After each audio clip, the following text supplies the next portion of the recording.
ओम नमो भगवते वासुदेवाय। जय श्री हरि। ओम नमः शिवाय। आप सभी को वरुथनी एकादशी की हार्दिक शुभकामनाएं। बैसाख मास की कृष्ण पक्ष में आने वाली एकादशी का नाम वरुथनी एकादशी है। शास्त्रों में इस बात का वर्णन मिलता है कि वरुथनी एकादशी के बारे में स्वयं भगवान श्री कृष्ण ने धर्मराज युधिष्ठिर को इसके महत्व के बारे में बताया था। कहा जाता है कि इस व्रत को जो भी सच्चे मन से करता है और इसकी व्रत कथा को सुनता है, उसे मृत्यु के बाद अंत में बैकुंठ धाम की प्राप्ति होती है और व्यक्ति को सुख सौभाग्य की प्राप्ति होती है और जाने अनजाने में किए गए सभी पापों से मुक्ति मिल जाती है। मन को भी शांति और प्रसन्नता मिलती है। इस दिन भगवान विष्णु और माता लक्ष्मी की पूजा करने से माता लक्ष्मी और भगवान विष्णु का आगमन होता है और भगवान विष्णु जी की कृपा प्राप्त होती है। तो आइए भक्तों, भगवान विष्णु का ध्यान करते हुए आज इन कथाओं का आनंद लेते हैं। जो भी भक्त इस कथा को सुनेगा, भगवान विष्णु उनकी सभी मनोकामनाएं पूर्ण करेंगे। अगर आपको मेरी कथाएं अच्छी लगे तो वीडियो को लाइक करके चैनल को सब्सक्राइब जरूर करना। बोलिए भगवान विष्णु की जय। धर्मराज युधिष्ठिर हाथ जोड़कर बोले कि हे भगवान, बैसाख मास के कृष्ण पक्ष की एकादशी का क्या नाम है, उसकी विधि क्या है तथा उसके करने से क्या फल प्राप्त होता है, आप विस्तार पूर्वक मुझसे कहिए। मैं आपको नमस्कार करता हूँ। श्री कृष्ण कहने लगे कि हे राजेश्वर, इस एकादशी का नाम वरुथनी है। ये सौभाग्य देने वाली, सब पापों को नष्ट करने वाली तथा अंत में मोक्ष देने वाली है। इस व्रत को यदि कोई अभागिन स्त्री करे तो उसको सौभाग्य मिलता है। इसी वरुथनी एकादशी के प्रभाव से राजा माधंता स्वर्ग को गया था। वरुथनी एकादशी का फल 10,000 वर्ष तक तप करने के बराबर होता है। कुरुक्षेत्र में सूर्य ग्रहण के समय एक मन श्रवण दान करने से जो फल प्राप्त होता है, वही फल वरुथनी एकादशी के व्रत करने से मिलता है। वरुथनी एकादशी के व्रत को करने से मनुष्य इस लोक में सुख भोगकर परलोक में स्वर्ग को प्राप्त होता है। शास्त्रों में कहा गया है कि हाथी का दान घोड़े के दान से श्रेष्ठ है। हाथी के दान से भूमि दान और भूमि के दान से तिलों का दान, तिलों के दान से स्वर्ण का दान तथा स्वर्ण के दान से अन्न का दान श्रेष्ठ माना जाता है। अन्न दान के बराबर कोई दान नहीं है। अन्न दान से देवता, पितृ और मनुष्य तीनों तृप्त हो जाते हैं। शास्त्रों में इसको कन्यादान के बराबर माना है। वरुथनी एकादशी के व्रत से अन्न दान तथा कन्यादान दोनों के बराबर फल मिलता है। जो मनुष्य लोभ के वश होकर कन्या का धन लेते हैं, वे प्रलय काल तक नरक में वास करते हैं या उनको अगले जन्म में बिलाव का जन्म लेना पड़ता है। जो मनुष्य प्रेम एवं धन सहित कन्या का दान करते हैं, उनके पुण्य को चित्रगुप्त भी लिखने में असमर्थ है। उनको कन्यादान का फल मिलता है। व्रत वाले दिन जुआ नहीं खेलना चाहिए। उस दिन पान खाना, दातुन करना, दूसरों की निंदा करना तथा चुगली करना एवं पापी मनुष्यों के साथ बातचीत सब त्याग देना चाहिए। उस दिन क्रोध, मिथ्या भाषण का त्याग करना चाहिए।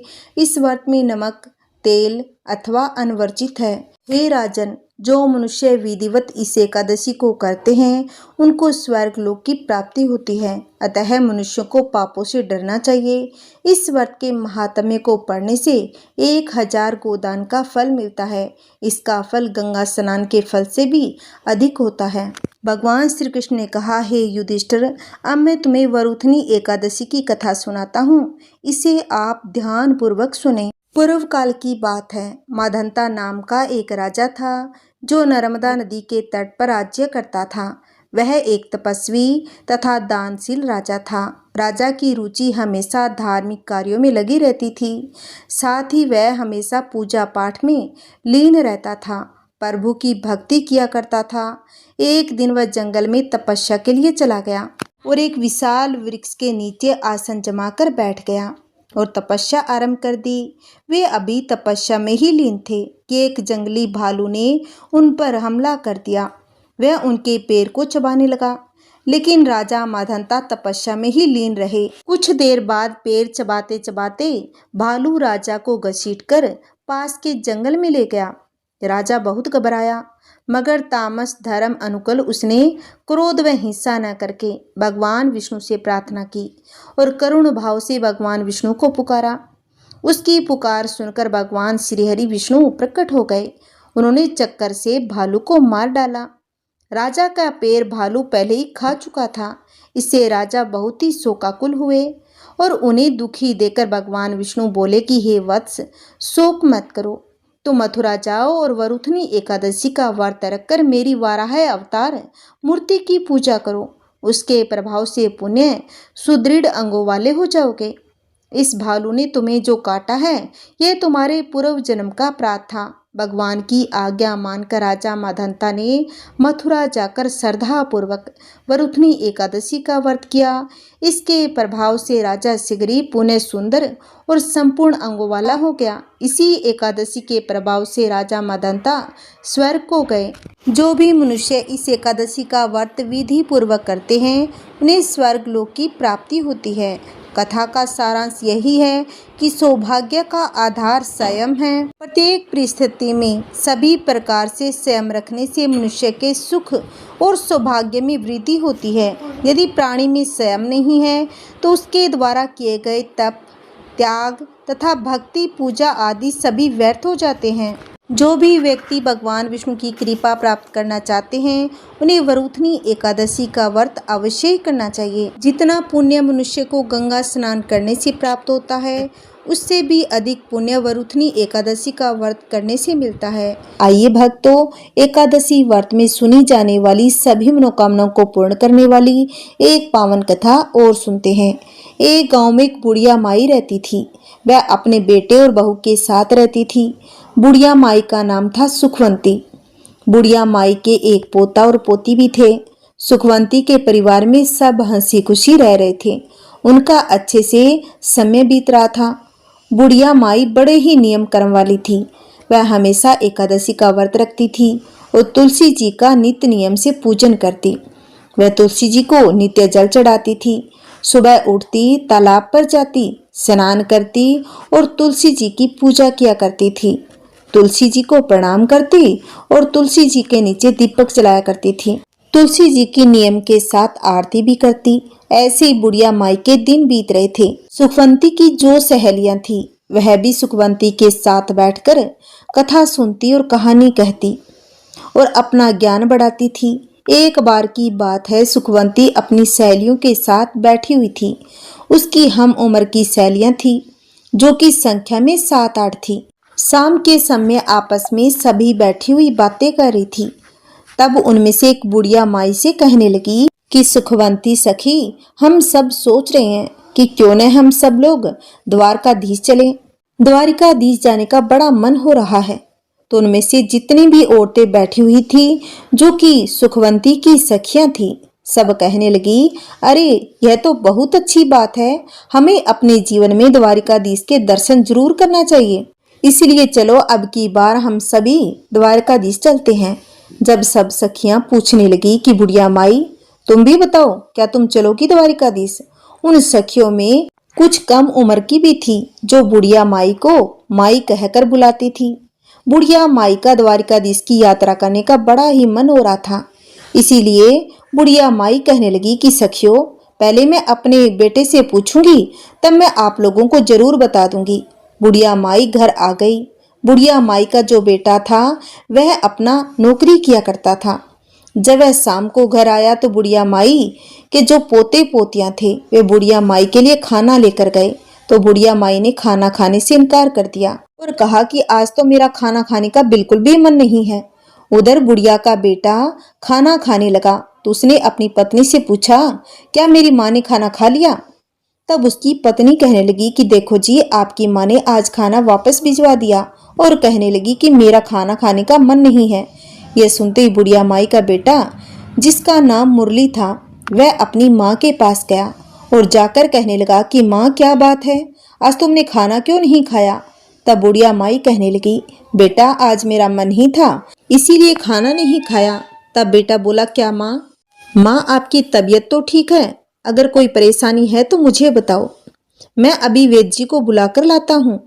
तब बुढ़िया माई कहने लगी, नहीं बेटा, मुझे कोई परेशानी नहीं है, बस मेरा मन द्वारिकाधीश की यात्रा के लिए कर रहा है।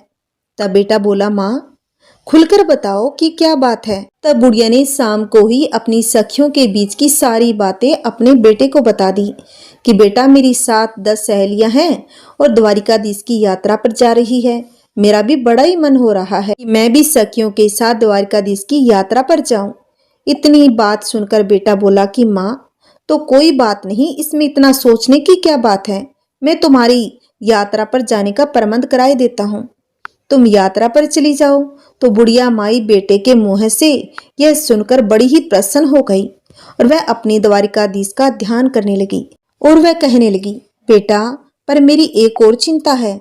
तब बेटा बोला कि माँ बताओ क्या बात है। तब माँ बोली, बेटा, अगर मैं द्वारिकाधीश की यात्रा के लिए जाऊंगी तो कम से कम 4-5 दिन लग जाएंगे, और फिर उसके बाद मेरी जो आंगन में तुलसी रखी है उसे कौन सींचेगा, उसकी कौन पूजा पाठ करेगा और कौन उसकी आरती करेगा। तब बेटा बोला कि माँ तुम चिंता मत करो, वह सब तुम्हारी बहू कर लेगी, मैं उससे बोल दूंगा, वह तुम्हारी तुलसी जी की पूजा जरूर करेगी। अब बुढ़िया माई निश्चिंत हो गई और वह कहने लगी कि ठीक है बेटा। और अगली सुबह बुढ़िया माई की द्वारिकाधीश जाने की तैयारी होने लगी। बुढ़िया का बेटा अपनी पत्नी से कहने लगा कि सुनो भाग्यवान, मेरी माँ द्वारिकाधीश की यात्रा पर जा रही है, इसीलिए मेरी माँ के लिए काजू बादाम के अच्छे से लड्डू बना दो ताकि रास्ते में मेरी माँ को कोई परेशानी ना हो। जो बुढ़िया की बहू थी वह मन ही मन में सोचने लगी, मुझे तो एक दिन के लिए भी मायके जाने नहीं देते और उनके काम बिगड़ते हैं।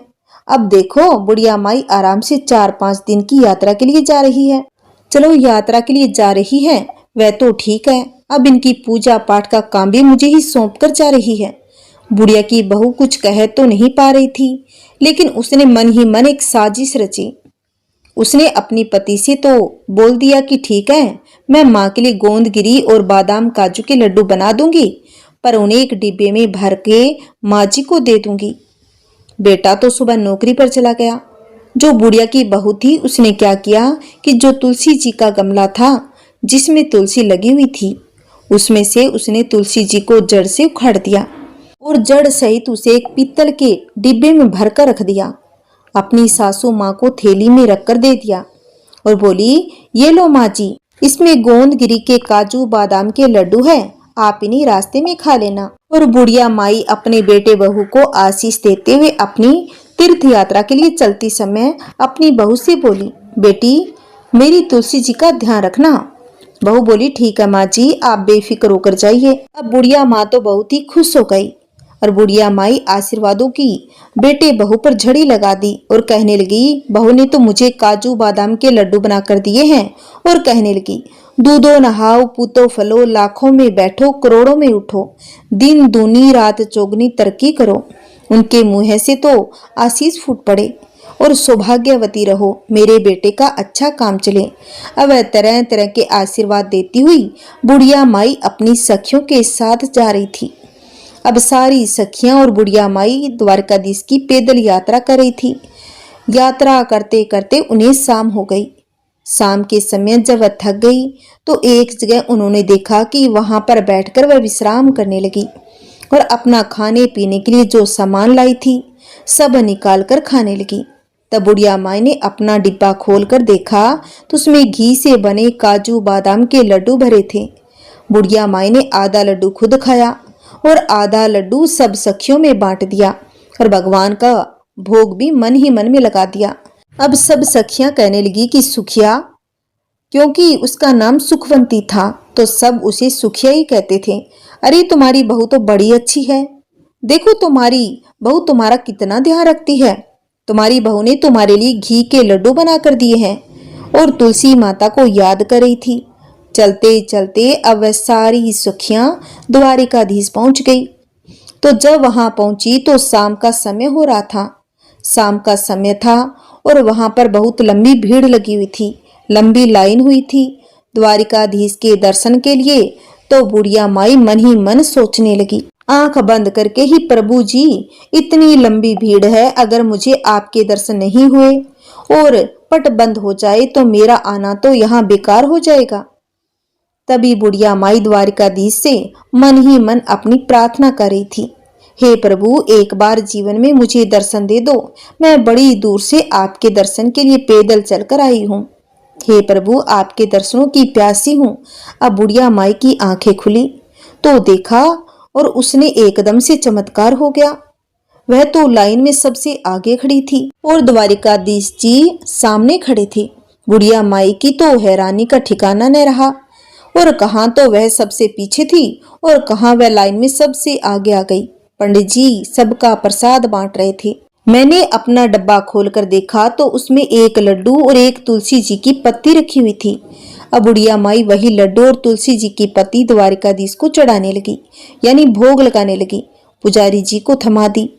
फिर मन ही मन बुढ़िया माई सोचने लगी, हे प्रभु, यहाँ तो एक एक अमीर सेठ आए हैं, महंगी सी महंगी मिठाइयाँ लाए हैं, लेकिन मेरी मिठाई कहाँ नंबर आएगा जो द्वारिकाधीश मेरी मिठाई का भोग लगाएंगे।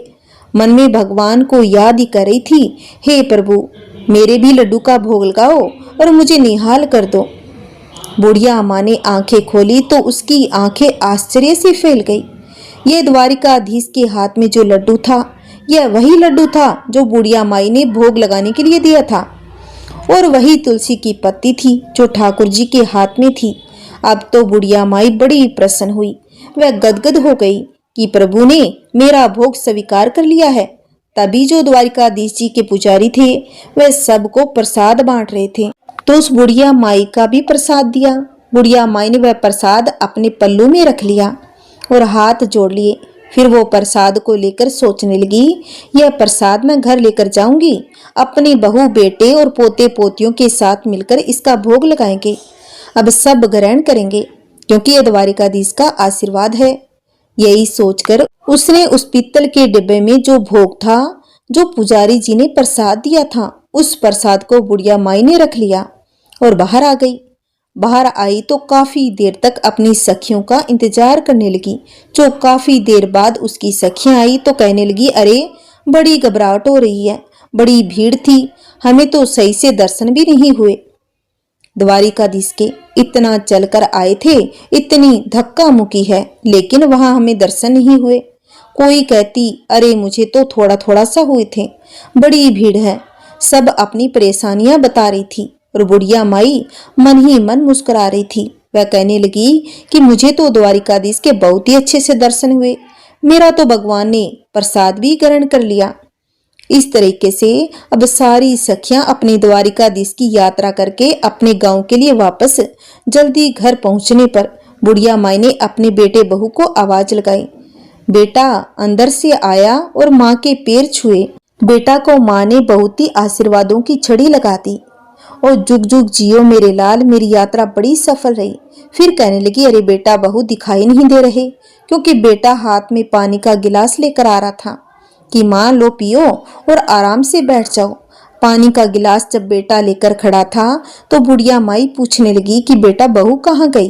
तब बेटा बोला कि माँ मैंने उसे घर से निकाल दिया। माँ कहने लगी, बेटा ये तूने क्या अनर्थ कर दिया मेरे जाने के बाद। मैं जो 4-5 दिन की यात्रा पर गई और तूने पीछे से बहू को घर से निकाल दिया। ऐसा क्या हुआ जो तूने मेरी बहू को घर से निकाल दिया? मेरी बहू तो बड़ी गुनी है। तब वह बेटा कहने लगा, माँ जी जो तेरी बहू है उसने तेरे साथ बड़ा छल किया था। मैंने उसे गोंद और बादाम काजू के लड्डू बनाने को बोला था कि मेरी माँ यात्रा पर जा रही है, और उसने आंगन में लगी तुलसी को उखाड़कर उसकी जड़ समेत पीतल के डब्बे में भरकर तुम्हें दे दिया। अब बुढ़िया माई कहने लगी, अरे बेटा मैंने तो डब्बा खोलकर देखा था, उसमें तो काजू बादाम के लड्डू थे और मैं खाई भी हूँ, अपनी सखियों को भी खिलाई। तब वह कहने लगा, नहीं माँ, उसने तो यह साजिश रची थी। जब मैंने तुलसी जी की पूजा के लिए बोला तो आंगन में तुलसी नहीं थी। तब मैंने उनसे पूछा तो उसने मुझे सारी बात बता दी, क्योंकि माँ तो यात्रा के लिए जा रही है और मुझे मायके भी नहीं भेजते, इसलिए उसने तुलसी जी को उखाड़कर आपके डिब्बे में भर दिया। अब बुढ़िया माई कहने लगी, बेटा कोई बात नहीं, बहू ने ऐसा किया है, चलो उसकी गलती, लेकिन उसी के कारण तो मुझे द्वारिकाधीश के दर्शन हुए। मेरे साथ तो बेटा इतने चमत्कार हुए कि मैं क्या गुणगान करूं। मैं तो भीड़ में सबसे पीछे खड़ी थी, तभी द्वारिकाधीश की कृपा से भीड़ में सबसे आगे हो गई। और बेटा, जो मेरे डिब्बे में एक तुलसी का पत्ता और एक लड्डू था, शायद तुलसी माता की कृपा से ही वह तुलसी जो लड्डू में बदल गई थी। एक पत्ता मेरा इसलिए छोड़ दिया था कि भगवान का भोग लगाऊं, क्योंकि द्वारिकाधीश को, ठाकुर जी को तो बिना तुलसी के पत्ते का भोग भी नहीं लगाया जाता। इसलिए उन्होंने मेरा भोग स्वीकार किया था, क्योंकि उस पर तुलसी दल भी था। बेटा, मेरी बहू ने चाहे कुछ भी किया हो, मुझे तो बहू की वजह से ही तो सब कुछ मिला है। यह सब चमत्कार हुआ है और ठाकुर जी के इतने अच्छे दर्शन हुए। मैं तो द्वारिकाधीश जी के दर्शन करके निहाल हो गई। बेटा, तू अभी जा, बहू मायके में होगी, उसे लेकर आ। अब बेटा अपनी माँ की बात तो टाल नहीं सकता, और बेटा अपनी बहू को लेने के लिए मायके चला गया और अपनी पत्नी को लेकर आ गया। जब बहू मायके से घर आई तो अपनी सासू माँ के पैरों पड़ गई और माफी मांगने लगी। तब बुढ़िया माई कहने लगी, कह रही बहू, मैंने तो तुझे कब का माफ कर दिया, तेरी वजह से तो आज मुझे भगवान के दर्शन हुए। अगर तू ऐसा नहीं करती तो पता नहीं मुझे दर्शन हो पाते या नहीं। मैंने तो तुझे माफ कर दिया, लेकिन हाँ, अगर तुझे माफी मांगनी है तो एकादशी माता और तुलसी माता से मांगो। आप बहू ने तुलसी माता से माफी मांग ली और फिर उनको याद आया, अरे मैं तो जो द्वारिकाधीश से तुम्हारे लिए प्रसाद लेकर आई थी वह तो दिया ही नहीं। बच्चे आए थे खेलते हुए, कहने लगे, दादी माँ आ गई, दादी माँ आ गई। दादी माँ, आप यात्रा पर गई थी तो हमारे लिए क्या लेकर आई? दादी माँ बोली, अरे बच्चों, मैं सबके लिए वहां से ना द्वारिकाधीश का प्रसाद लाई हूँ, सब थोड़ा थोड़ा मिल बांट कर खाएंगे। अब जैसे बुढ़िया माई ने अपने थैले में से वह पीतल का डब्बा निकाला, उसमें से बुढ़िया प्रसाद निकालने लगी, लेकिन डब्बा पूरा हीरे मोतियों से भरा हुआ था, उसमें प्रसाद नहीं था। यह देखकर बुढ़िया की बहू बेटों की आंखें आश्चर्य से भर गई और कहने लगी, बेटा, इसमें तो मैंने लड्डू रखा था, पता नहीं कहां से इसमें इतना सारा हीरा मोती और सोना चांदी आ गया है। तब बेटा बहू कहने लगे, माँ, यह सब एकादशी और तुलसी माता की कृपा के कारण हुआ है। आपकी यात्रा सच्ची थी, आपकी भक्ति भी सच्ची थी, इसलिए उन्होंने आपको एकादशी और तुलसी माता की पूजा का फल मिला है। अब तो बहू बेटा माँ के कदमों में पड़ गए। माँ बोली, बेटा मुझे छोड़ दो और तुलसी माता के कदमों में पड़ो। तो बहू और बेटा ने तुलसी माता से माफी मांगी, ठाकुर जी से माफी मांगी, कहने लगे, हे भगवान, हमसे भूल में गलती हो गई, हमें क्षमा कर दो। अब तो बहू बेटा भी अपनी माँ की तरह एकादशी का व्रत रखने लगे, तुलसी जी को सींचने लगे, तुलसी जी की पूजा करने लगे। इस तरह से अब उनके घर खुशी खुशी से दिन बीतने लगे। अब बुढ़िया माई के पास इतना धन हो गया था तो उसने गांव में कई काम कराए, गरीबों की लड़कियों का विवाह करवाया। जैसे भी गांव में किसी गरीब को देखती जिसके बस में बेटी का विवाह करना नहीं था, उसने उसी धन को बेटियों की विवाह में, कुएं बावड़ी बनाने में, बच्चों के स्कूल अस्पताल बनाने में लगाने लगी। जितना बुढ़िया माई उस धन को लगाती, उतना ही बुढ़िया माई के घर में और धन बढ़ता जाता। बुढ़िया माई जब तक जीवित रही, उसने तुलसी माँ की कभी भी पूजा करनी नहीं छोड़ी, जीते जी एकादशी व्रत करना नहीं छोड़ा। हमेशा वह एकादशी व्रत किया करती थी, तुलसी सींचती। बुढ़िया माई बचपन से ही तुलसी जी की पूजा करती आई थी। मरने के बाद भी तुलसी माता, एकादशी माता की कृपा से बुढ़िया माई को मोक्ष की प्राप्ति हुई। अब बहू बेटे भी अच्छे से दिन बिताने लगे, वह भी नित्य नियम से पूजा पाठ करने लगे। उनके बच्चों के विवाह हो गए, उनके साथ खुशी जीवन बिताने लगे। हे तुलसी माता, हे एकादशी माता, हे माता लक्ष्मी, आपने जैसे बुढ़िया माई पर कृपा करी, वैसे ही सभी पर करना। कहानी कहने वाले पर और सुनने वाले पर, हुंकार भरने वाले पर, सभी पर अपनी कृपा दृष्टि बनाए रखना। बोलिए एकादशी माता की जय हो, बोलिए विष्णु भगवान की जय हो। आइए सुनते हैं ग्यारस माता की कहानी। एक समय की बात है, एक राज्य में एक राजा रहा करता था। राजा बहुत ही बुद्धिमान और बलशाली था। राजा सदैव अपनी प्रजा का बहुत ही अच्छे से ध्यान रखता था। प्रजा भी अपने राजा को बहुत ही पसंद करती थी। राजा की 2 बेटियां थी। राजा अपनी दोनों बेटियों से बहुत ही प्रेम करता था। राजा की छोटी बेटी देखने में बहुत ही सुंदर और आकर्षक थी। राजा की बड़ी बेटी छोटी बेटी के मुकाबले थोड़ा कम सुंदर थी। राजा की छोटी बेटी ग्यारस माता की पूजा किया करती थी और सभी लोग राजा की छोटी बेटी से बहुत प्रेम करते थे और उनकी प्रशंसा भी किया करते थे। राजा भी अपनी छोटी बेटी को बहुत अधिक प्रेम करता, जिस कारण राजा की बड़ी बेटी अपनी छोटी बहन से नफरत करने लगी थी। राजा की दोनों बेटियां जब बड़ी हो गई, तब एक पड़ोस के राज्य में रहने वाला राजकुमार राजा की बड़ी बेटी के लिए रिश्ता लेकर आया। लेकिन जैसे ही उस राजकुमार की नजर राजा की छोटी बेटी पर पड़ी, तो वह राजकुमार राजा की छोटी बेटी पर आकर्षण हो गया। उसने पहली नजर में ही राजा की छोटी बेटी से प्रेम कर बैठा। उस राजकुमार ने राजा की बड़ी बेटी के साथ विवाह करने से मना कर दिया। उसने राजा से कहा, मैं आपकी छोटी बेटी से विवाह करना चाहता हूँ। जिसके बाद राजा की बड़ी बेटी यह देखकर अपनी छोटी बहन से बहुत ही क्रोधित हो गई और राजा की बड़ी बेटी ने अपनी छोटी बहन को अपना सबसे बड़ा दुश्मन मान लिया। राजा की बड़ी बेटी ने अपनी छोटी बहन से बदला लेने का निर्णय कर लिया, जिसके लिए उसने अपनी छोटी बहन को जान से मारने का प्लान बनाया। राजा की बड़ी बेटी ने अपनी छोटी बहन को मारने के लिए सबसे पहले एक लड्डू में जहर मिलाकर अपनी छोटी बहन को दिया, लड्डू खाने के लिए कहा। लेकिन लड्डू खाने के बाद भी छोटी बहन को कुछ भी नहीं हुआ। बड़ी बहन यह देखकर बहुत ही आश्चर्यचकित हो गई, लेकिन बड़ी बहन ने हार नहीं मानी थी। उसने जब रात में छोटी बहन अपने कमरे में सो रही थी, तब एक मटके में सांप रखकर उसे कमरे में छोड़ दिया। लेकिन सांप भी छोटी बहन का कुछ नहीं कर पाया। जिसके बाद बड़ी बहन ने अपनी छोटी बहन से कहा कि चलो हम लोग कुएं में से पानी भर लाते हैं, जिसके लिए वह अपनी छोटी बहन को पानी भरने के बहाने कुएं के पास ले गई। उसने अपनी छोटी बहन को कुएं में धक्का दे दिया, लेकिन छोटी बहन को तब भी कुछ नहीं हुआ, क्योंकि हर बार ग्यारस माता उसकी रक्षा कर रही थी। उधर बड़ी बहन अपने सारे प्रयासों के बाद असफल हो रही थी, जिससे वह और भी अधिक क्रोधित होती जा रही थी। फिर उसने अपनी छोटी बहन के पास जाकर उससे खुद ही पूछा कि मेरी छोटी बहन, तुमको पता है भगवान ने सबकी मृत्यु एक निश्चित समय पर लिखी है, और कैसे तुम्हारी मृत्यु होगी, क्या यह तुम जानती हो? तब छोटी बहन ने अपनी बड़ी बहन को बताया, हाँ मैं तो जानती हूँ कि मेरी मृत्यु कैसे होगी। छोटी बहन से यह बात सुनकर बड़ी बहन मन ही मन में बहुत ही प्रसन्न होने लगी। उसने अपनी छोटी बहन से कहा कि तुम मुझे अपनी मृत्यु का राज बताओ। छोटी बहन ने अपनी बड़ी बहन से कहा, मेरी मृत्यु तो एक तोते में है। जो तोते के गले में एक हार है, उससे मेरी मृत्यु होगी। जब तक कोई भी व्यक्ति तोते को मारकर वह हार अपने गले में पहनेगा तो मैं मूर्छित हो जाऊंगी। जैसे उस हार को अपने गले से उतारेगा तो मैं वापस से जीवित हो जाऊंगी। अपनी छोटी बहन की मृत्यु का राज जानकर बड़ी बहन बहुत ही खुश हो गई। उसने अपनी छोटी बहन को मारने के लिए उसके पालतू तोते को ढूंढना शुरू कर दिया।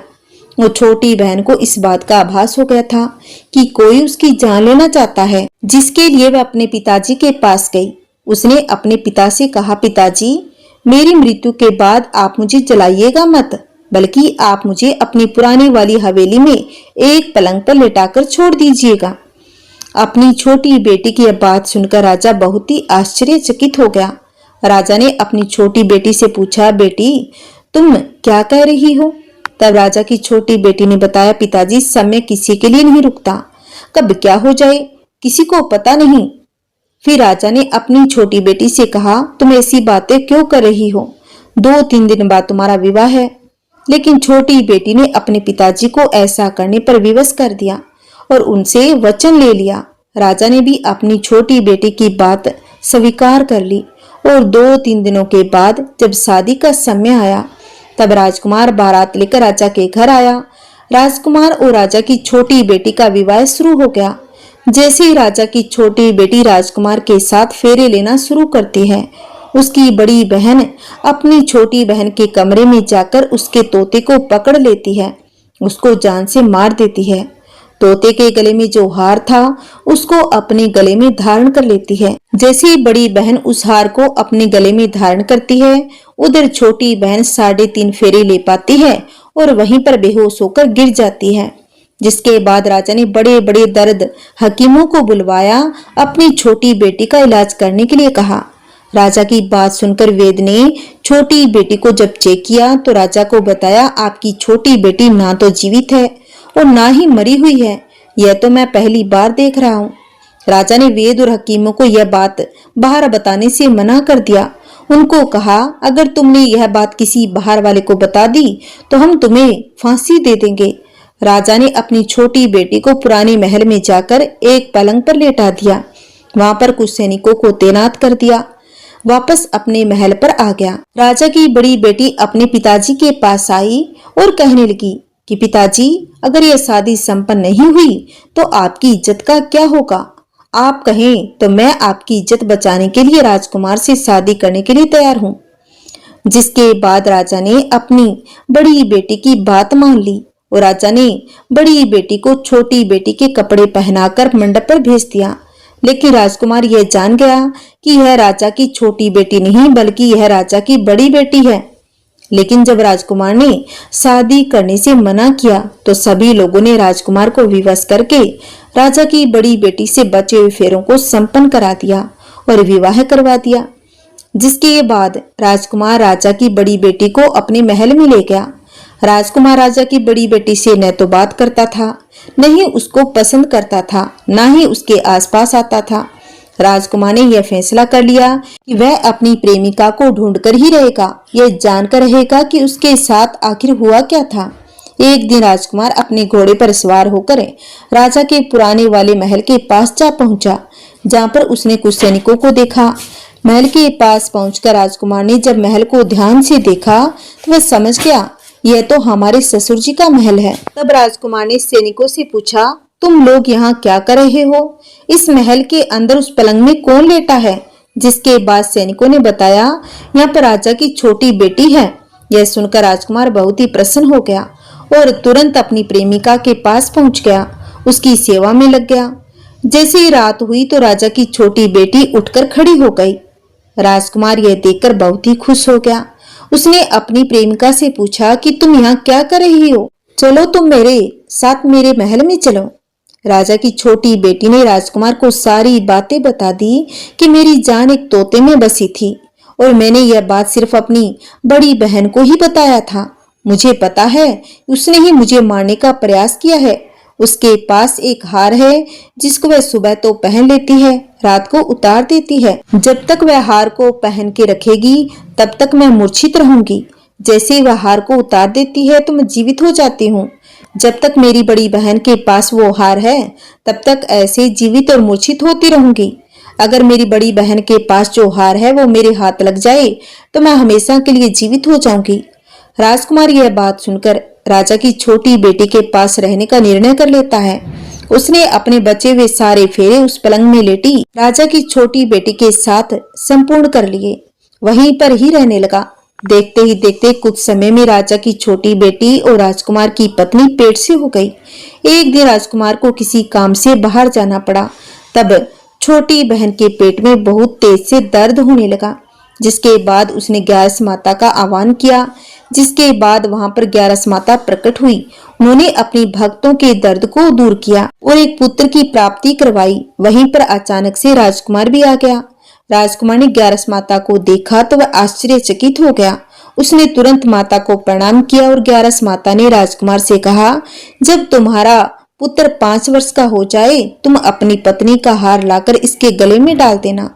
देखते ही देखते राजकुमार राजा की छोटी बेटी का पुत्र 5 वर्ष का हो गया। तो राजकुमार अपने बेटे से कहता है कि बेटा, मैं कुछ काम से बाहर जा रहा हूँ, तू अपनी माता का ध्यान रखना। और इतना कहकर वहां से चला गया। राजा को बाहर निकलता देख बड़ी बहन के सैनिक देख लेते हैं और बड़ी बहन को जाकर सारी बातें बता देते हैं। जिसके बाद बड़ी बहन अपनी छोटी बहन के पुत्र को वहां से उठवा लेती है और उसको मरवा देती है। छोटी बेटी के पुत्र के 2 टुकड़े करवा देती है। पहला टुकड़ा चक्की के पास छुपा देती है, दूसरा टुकड़ा अपनी पलंग के नीचे रख लेती है। अब ग्यारस माता भिखारी का रूप लेकर आती है। एक भिखारी का रूप रखकर बड़ी बहन के पास चली जाती है, जिसके बाद वहां पर भिक्षा मांगने लगती है। बड़ी बहन अपनी नौकरों से कहती है कि जाकर भिक्षा दे दो। लेकिन जैसे ही नौकर ग्यारस माता को भिक्षा देने के लिए आते हैं तो माता उन्हें मना कर देती है और कहती है कि मैं तुम्हारी महारानी से भिक्षा लूंगी। जिसके बाद बड़ी बहन स्वयं ही भिक्षा देने के लिए माता के पास आई। तब माता एक बिल्ली का रूप लेकर उसके कमरे में चली गई और वहां पर छोटी बेटी के पुत्र के दोनों टुकड़ों को आपस में जोड़ दिया, उसे जीवित कर दिया, उसे वहां से ले गई। राजकुमार अपनी बेटी को लेकर अपनी पत्नी के पास जाता है और कहता है, तुम इसका ध्यान रखना। अगर तुम इस बच्चे का अच्छे से ध्यान रखोगी तो मैं तुमसे बात करूंगा। एक दिन राजकुमार अपने बच्चे से कहता है कि तुम मम्मी से उनके गले का हार मांग लेना। जिसके बाद राजकुमार का लड़का अपनी मम्मी के पास जाता है और कहता है कि मम्मी, मुझे तुम्हारा गले का हार चाहिए जो तुमने पहन रखा है। यह सुनकर पहले तो बड़ी बहन बहुत ही क्रोधित हुई, पर उसको याद आता है कि राजकुमार ने कहा था अगर मैं इस बच्चे का ध्यान रखूंगी तो वह मुझसे बात करेंगे, मुझसे प्रेम करेंगे। जिसके कारण वह हार को उतार कर उस बच्चे को दे देती है।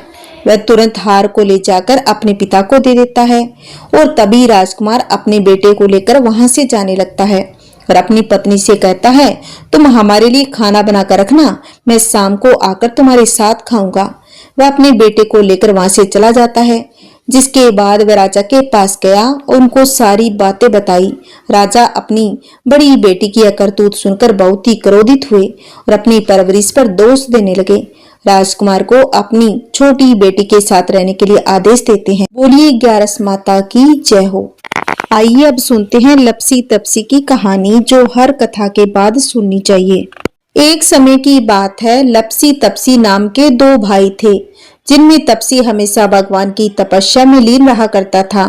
वहीं उसका भाई लपसी प्रत्येक दिन सवा सेर की लपसी बनाकर भगवान को भोग लगाकर फिर स्वयं भोजन करता था। एक दिन किसी कारण दोनों भाइयों में लड़ाई हो गई। लपसी कहने लगा कि मैं बड़ा हूँ और तपसी कहने लगा कि मैं बड़ा हूँ। दोनों लड़ ही रहे थे। इतने में वहां से नारद जी होकर निकले। नारद जी ने कहा कि आप दोनों क्यों लड़ रहे हो? तब उन दोनों ने अपनी लड़ाई का कारण बताया। दोनों ने नारद जी से पूछा कि आप ही बताइए, हम में से कौन बड़ा है? नारद जी ने कहा, अभी तो मैं जल्दी में हूँ, लेकिन इस बारे में आपको जरूर बताऊंगा। इतना कहकर नारद जी वहां से चले गए। दूसरे दिन जब नारद जी आए तो उन्होंने एक एक कीमती अंगूठी उन दोनों के आगे रख दी।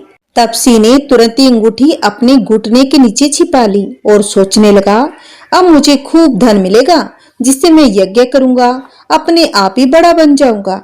लपसी जब अंगूठी देखी तो वो सोचने लगा, इसे अगर मैं अपने पास रखूंगा तो कोई भी आकर मेरी गर्दन को काट देगा। ऐसा सोचकर लपसी ने वो अंगूठी फेंक दी। फिर नारद जी ने तपसी से पूछा, तेरे घुटने के नीचे क्या है?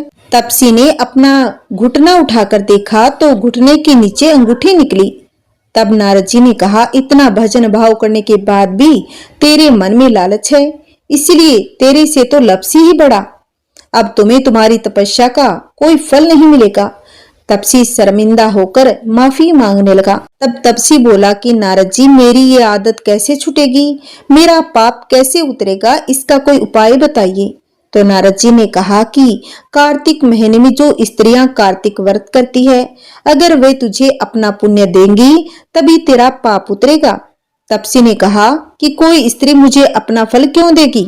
तब नारद जी ने कहा, अगर कोई गाय और कुत्ते की रोटी नहीं बनाएगा तो फल तुझे मिलेगा।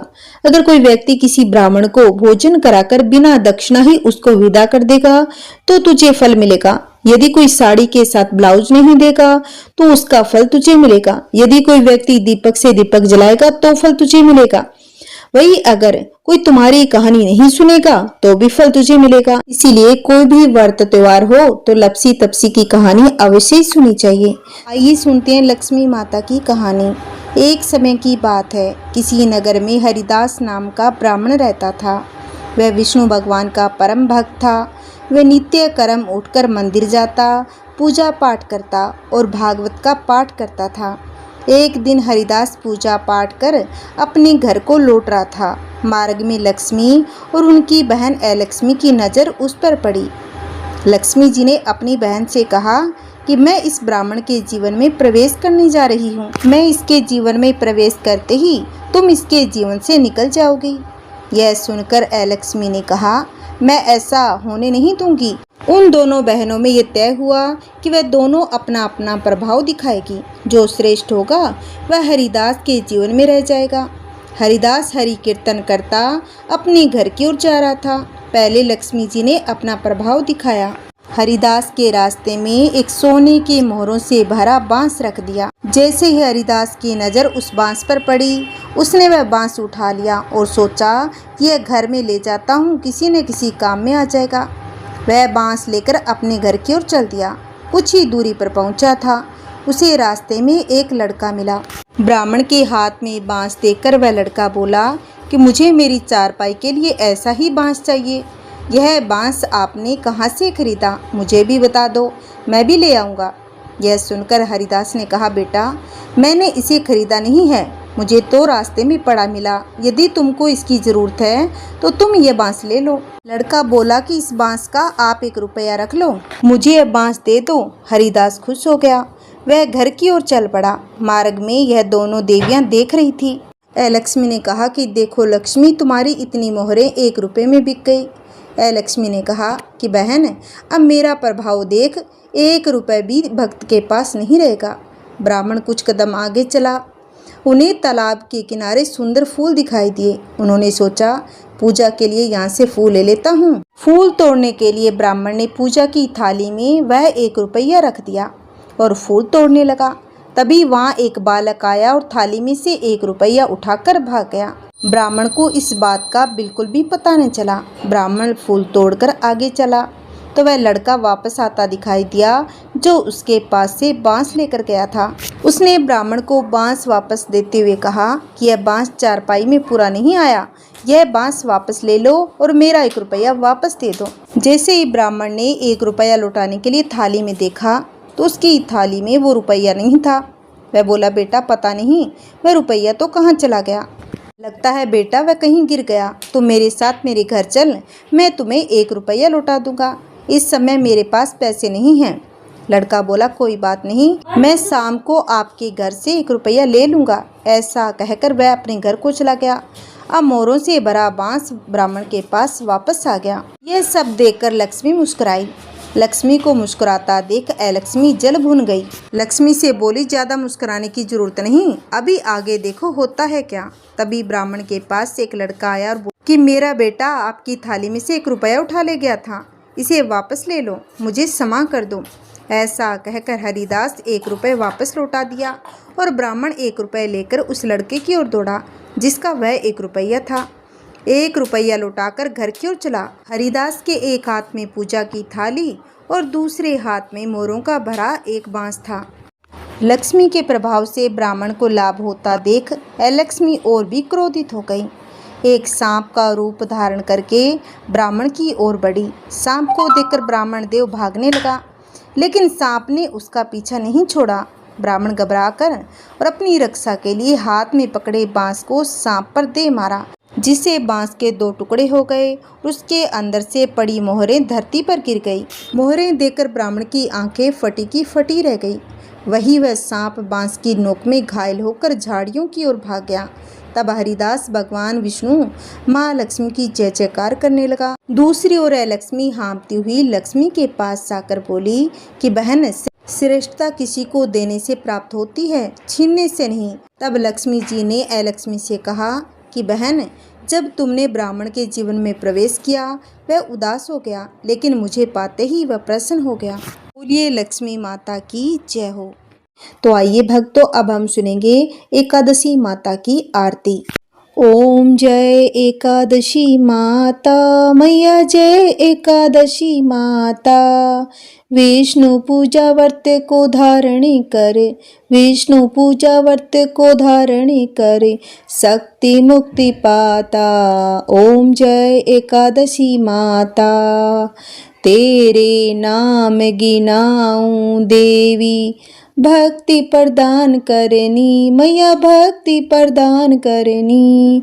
गण गौरव की देनी, गण गौरव की देनी, माता शास्त्रों में वरनी। ओम जय एकादशी माता। मार्गशीर्ष के कृष्ण पक्ष की उत्पन्न विश्वतारिणी जननी मैया उत्पन्न विश्वतारिणी जननी।